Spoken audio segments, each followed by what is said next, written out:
All right. So today we're going to study about Cain and Abel. What happens is that Cain, he brings a korban, he brings an offering. But Hashem does not accept his offering. And Hashem does not accept his offering because it's a lousy offering. So what was he thinking? In the fourth reading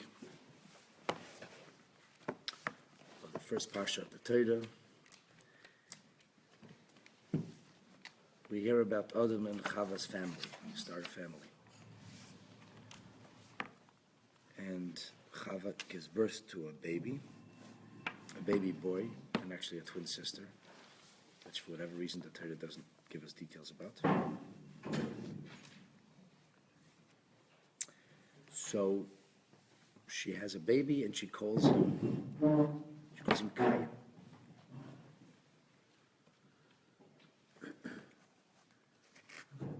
Why did she call him Cain? Adam Yoda as Chava, chapter 4 in the beginning. Adam was intimate with Chava. Vataher, and she became pregnant. Vatela this Cain, and she gave birth to Cain. Vatemer, she said, Konisi ish es Hashem. I have acquired a person from or with God. So Rashi tells us, pick it up in the middle of the Rashis, that Cain, the name Cain, comes from the term Konisi, Hashem Konisi, and she meant to say when she named him, Es Hashem k'moi im Hashem, as if with God. In other words, Kishabara oisi ve'es ishi, when we were created, meaning Adam and Chava, we were not created from parents. Hashem created us. Hu levadai bra'anu, he himself created us. So there was no partner, so to speak. God didn't have any partners in the creation of Adam and Chava. Aval bazeh, but here he says, in the creation of Cain, shutafim anu imay. We are partners with Hashem. We partner with God. We brought a person into the world. And of course, the Gemara indeed tells us, shleisha shutim ba'adam, that there are three partners in the creation of a person, father, mother, and a Kadosh Baruch. Okay. So what happened? What happened is that she had more children afterwards. Vatesef l'ledes is achiv. On to verse 2. She went on to have his brother. Who was that? As Hevel. The world calls Cain and Abel. Vayhi Hevel royetzain, v'Cain haya eved Adam. So we don't know much about the childhood. The Torah doesn't tell us about the first teething moments. Or what the first pair of shoes looked like. We just go straight from their birth. The next thing we hear about is their careers. They're already grown and they're working. So this is an important Rashi over here. Es Cain, es Achiv, es Havel. So Rashi says that the word es comes always to add. So there's Gimel Esim. It says the word es 3 times. Or et. Ribuyim heim. This comes to include something extra. Melamed. This teaches us, says Rashi, Shetu'uma noilda im Cain, that Cain had a sister, a twin sister. Ve'im Hevel noildu shtayim. And Hevel was not a multiple pregnancy, it was triplets, not just twins. And Chava had Hevel and 2 twin sisters. Lakach Nemer, that's why it says Vatosef. Vatosef comes from the terminology on additional. So before she had a baby, or 2 babies, Cain and a sister, and now Vatosef, it was even a larger pregnancy, was triplets. All right? So now we know that they have twin sisters, which answers the question, how did they propagate? Who did they marry? Even though the Torah says, obviously, that incest is prohibited, but nonetheless, not the Torah, that Hashem made in the beginning, in order for the human race to proliferate, so that Hashem made it, that Adam and Chava had children, and their children married themselves amongst each other, and that's how the first humans were born. Now we go straight into their careers. This is really interesting because they chose different careers. They were not very far apart, only one pregnancy away, which in those days meant like hours, or so the Medrash tells us. So they could have been very, very close in age. The Medrash says that the first pregnancy was 9 hours instead of 9 months. Huh? It doesn't say the childbirth was any easier, though. It just says the pregnancy was very short. So I don't know if that was a Hevel also the case, or maybe it started to get longer right away. But at any rate, they weren't far apart in age, but they did very different things. So Rashi tells us that Hevel was Royet Soin. So who's older? Cain is older. Cain is born in verse 1, and Hevel is born in verse 2. But immediately we talk about what Hevel did.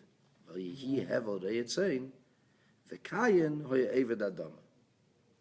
So Rashi tells us that the career paths chosen give us insight into how these people looked at the world, how Hevel looked at the world, and how Cain looked at the world. Initially, humanity was intended to work the ground. Just like Hashem tells that to Adam very clearly. Go work the ground. But Hevel chose otherwise. Why didn't he work the ground? Why wasn't he a farmer? It says Rashi Lefish in Iskal Lo Hadomo, because the earth was cursed. So because he knew about this, presumably Adam and Chava told their children the stories of creation, the stories of how things began, and that Hashem cursed the earth. So Pirush Leima Avidasa. So Hevel said, in that case, I don't want to work the earth. See, he was a kind of righteous fellow. He was looking for a higher, cleaner, a holier way to live. He became a shepherd. But Cain was perfectly happy to do what they started doing, what they were supposed to do, and he was the one who worked the earth. What was the need for a shepherd when they didn't eat meat? What was the need for a shepherd? Well, they didn't eat meat. No, they didn't eat meat. So what was it for the? It wasn't cattle. It was sheep. They needed clothes. You need clothes, and you need food. So the wool provided them with clothes. Not food. Not food. So food that they got from the ground. So you had 2 children. One took care of the clothes, and one took care of the food. Kind of worked. Got to wear something. So that's the decision that he made. That's the decision he made to do. What happened?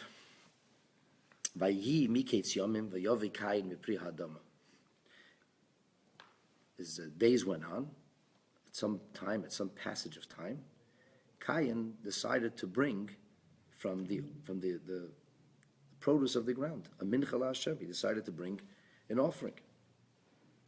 Says Rashi, mi priha adama, min hagarua, from the worst that he had to offer. And of course, that's why Hashem doesn't like what he had to offer. Even though it's very nice of him to think of offering something, he was the first one to come up with this idea. Mr. Goody Two-Shoes Hevel did not come up with the idea. Cain is the one who came up with the idea. But what did he do? He brought min hagarua. Now Rashi adds, the yesh, there is in the teachings of our sages, Agoda, there is an Agadic teaching, She'imeres Zera Pishton Hoya, that he brought flax seeds.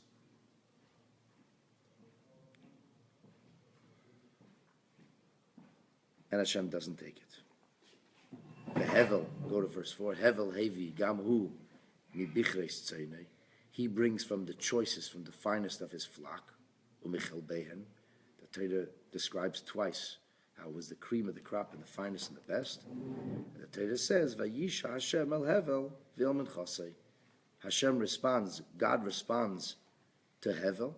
He responds to Hevel's offering. Ve'el Cain Vilmin Chosei Leisha.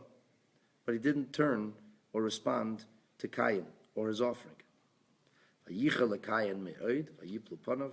He was enraged, and so to speak, his face fell. It's a euphemism. And then there's this incredible hatred and jealousy, and we soon read of the first homicide. So the question is, what in heaven was Cain thinking?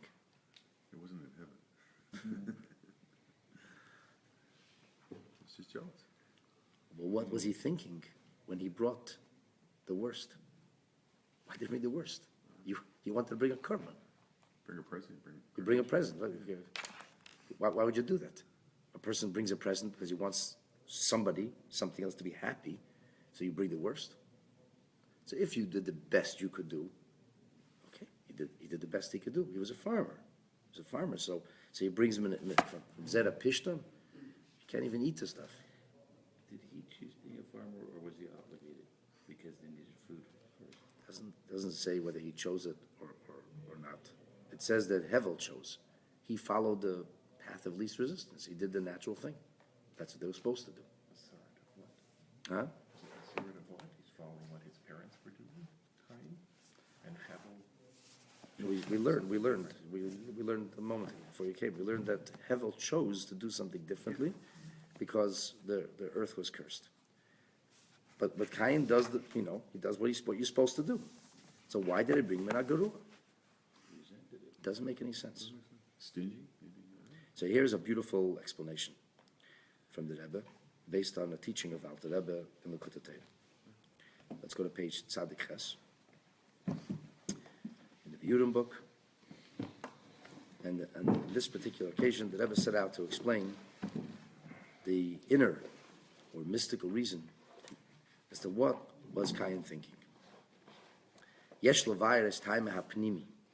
We could explain the inner reasoning of Cain, lakach shalokach min hagerua, this very strange phenomenon that he took from the worst.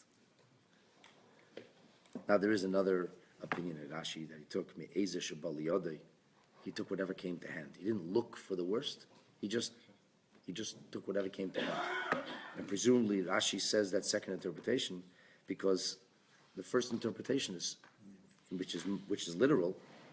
It says mi pri ha'adama, and we know later that it was not accepted. So there had to be something that wasn't right with it. Because why didn't Hashem accept it? So clearly it was not the finest. It was not the best, especially because when it comes to Hevel's offering, the Torah describes in detail how it was the best. So Cain's wasn't the best. So the secondary interpretation is he took whatever came to hand, which also wasn't the best. That it wasn't, he chose the worst, but it just ended up being the worst. Which doesn't help us that much. Because you're going to bring a gift, so take the time to choose. So one is that he actively looked for the worst, and the other one, he was just thoughtless. Even thoughtless is not good. It mollifies the situation a little. So okay, he didn't look for the worst, but he was thoughtless. But in a certain way, that presents even a bigger question. How could you do such a thoughtful thing thoughtlessly? It's almost like a contradiction in terms. So the Rebbe says a very big thing. Mevur b'Likutei Torah. It explains in the Maimorim in Likutei Torah, which speak about Yom Kippur.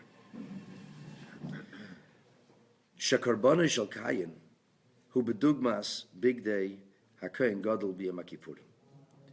That the offering that Cain brought was in the image of, or within the frame of the Kohanim's clothing, specifically the Kohen Gadol's clothing on Yom Kippur, which the Torah describes it in great detail, that the clothing worn by the Kohen Gadol was linen, which is made of flax.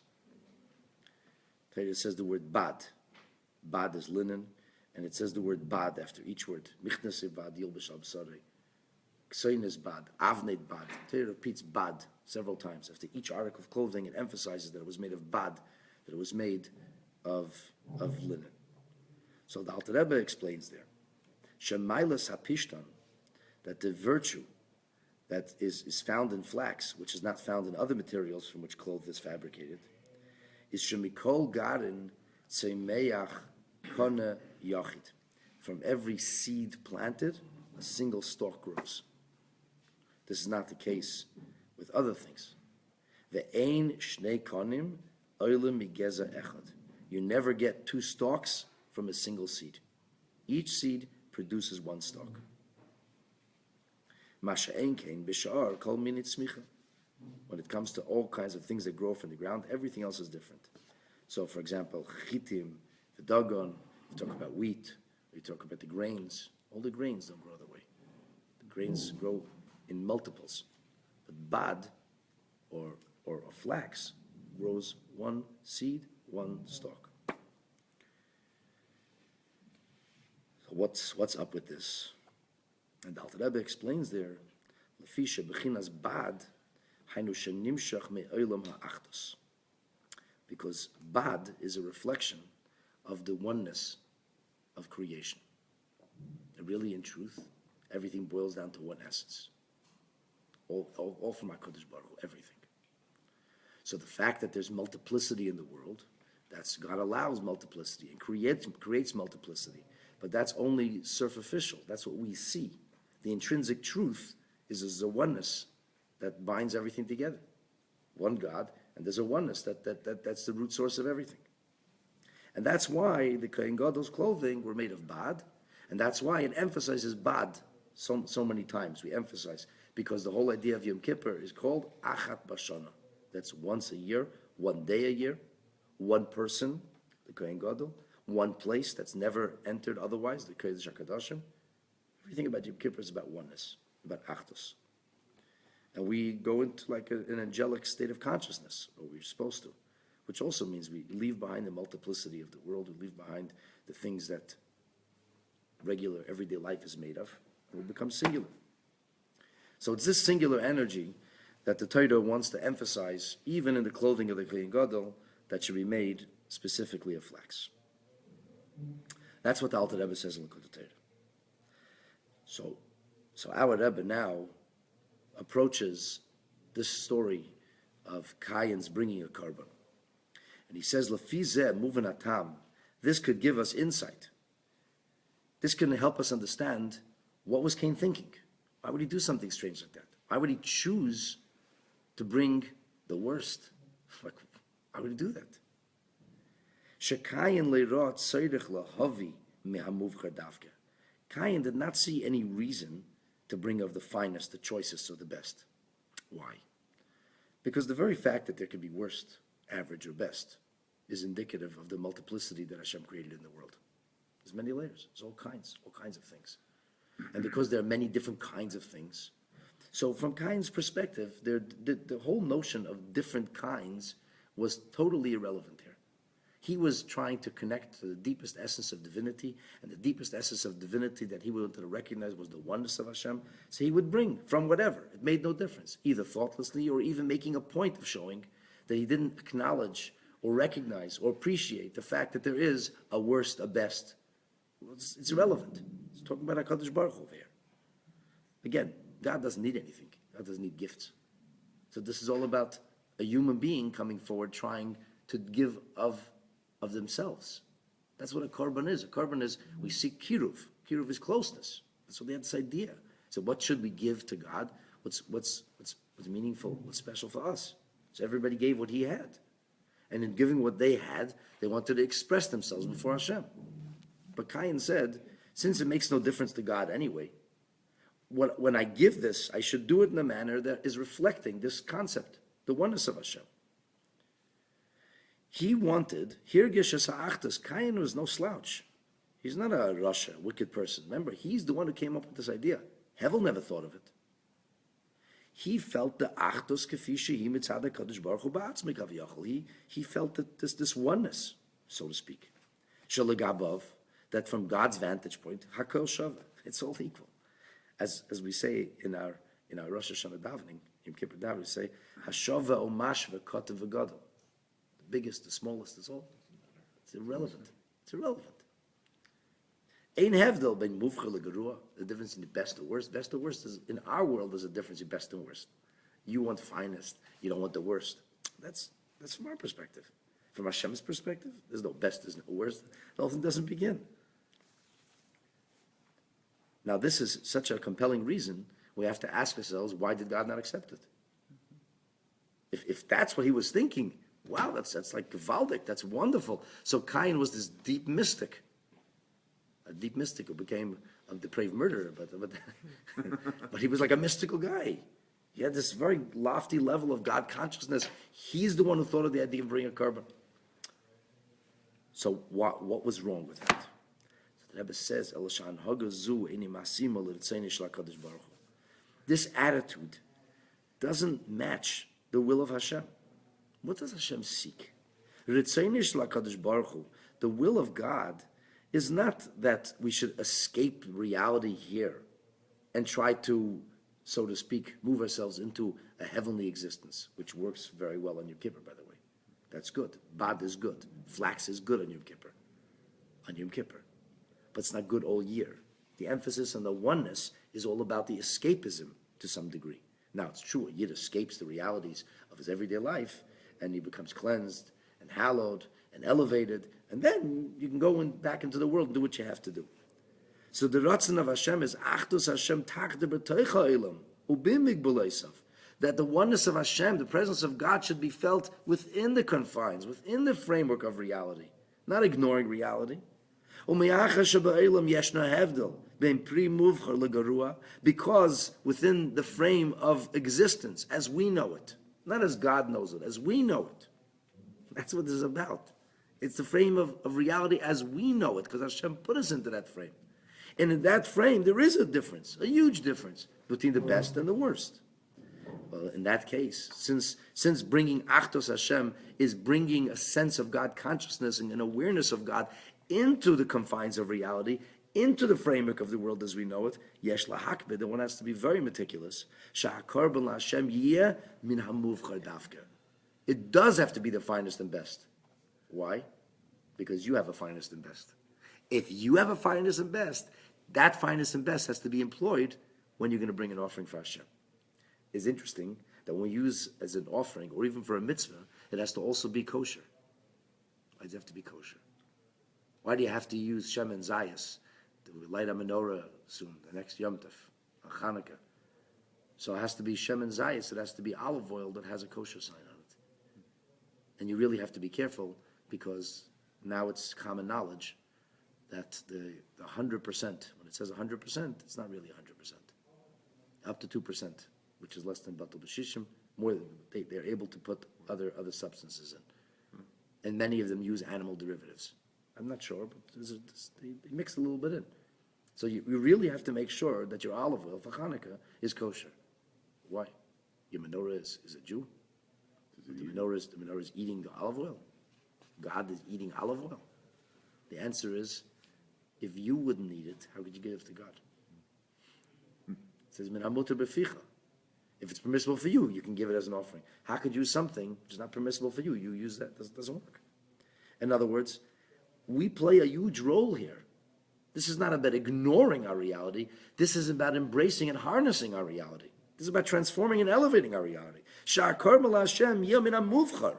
It should be kosher. It should be the finest, because you have a finest, because I have a finest. If we have a finest, then the korban has to be given of our finest, precisely because lahadgish, to emphasize, as hakara, the awareness and the recognition, shel Hashem haaretz umloya, the world and its fullness is to Hashem. Not that we ignore the reality of the world. People would say, why does the show have to be beautiful? God needs nice pews. God needs a beautiful ark. No, God doesn't need anything. You need it. How would you be showing respect for Hashem if people live in beautiful homes, but they don't make a home for Hashem that reflects the same standard of living? And it's actually a halacha that the shul you daven in has to reflect your standard of living. It has to be nicer. It has to be even nicer. It's a halacha. Why? You think you're closer to God because you made God mahogany? Yeah, you are. Why? Because you have to give. And when you give the finest, and when you give the best, that's what brings you close to Hashem. And this Cain totally missed. But he didn't Incidentally, know. He didn't have a Torah. That's true. So Hashem speaks to Cain. He creates this horrible jealousy. He didn't create jealousy. Cain got jealous. He created Cain. He created Cain, and he gave him the freedom to choose. Hashem didn't create Evil people create themselves to choose to be evil. But he spoke to Cain, didn't ignore Cain. Hashem explains to him why he didn't accept his offering. And he says to him, you're always going to have a Yetzer Hara. And he's always going to be crouching at the corner. And you're going to have to fight with him. He guides Cain. He's teaching him. Unfortunately, Cain's anger and frustration and jealousy got the better of him. And we had a disaster ensue. But remember, he had nobody to learn from. There was no precedent. You know, he had no high-level reason of killing Ethel. You know, you think like I never heard of no, because like a high rationalization for murder. I mean, The actually, brothers- why should I say that? There's people who rationalize it all the time. the brothers supposedly had a reason for what they did to Joseph, the higher level. but I'm thinking that It doesn't say that. It says that he was in a fit of rage. He lost himself. isn't that the Lost space in himself. the Torah before? Doesn't that indicate that this was just manslaughter, that he went Meshiggah? He did, he did. Premeditated. It wasn't something that he carefully thought It's the about. heat of the moment. Heat of the moment, and that's people say I didn't do an aveda. It was just my anger. It was heat of the moment. Baloney. That is an aveda. That's why he didn't have Misa, right? God didn't. Cain is not punished Right, fully, fully, right, at least not in the beginning, right? His punishment is stayed right. for 7 generations. Anyway, now you know what in heaven Cain was thinking, and it is what in heaven. Somebody asked me, was it in heaven? It was. It was in heaven. That was the whole point. Right. Should have been on earth. The thinking should have been earthbound, not Right. heaven. The problem was, it was what in heaven, not what in earth. Right. Correct. Interesting. All right. he didn't take God's word for it.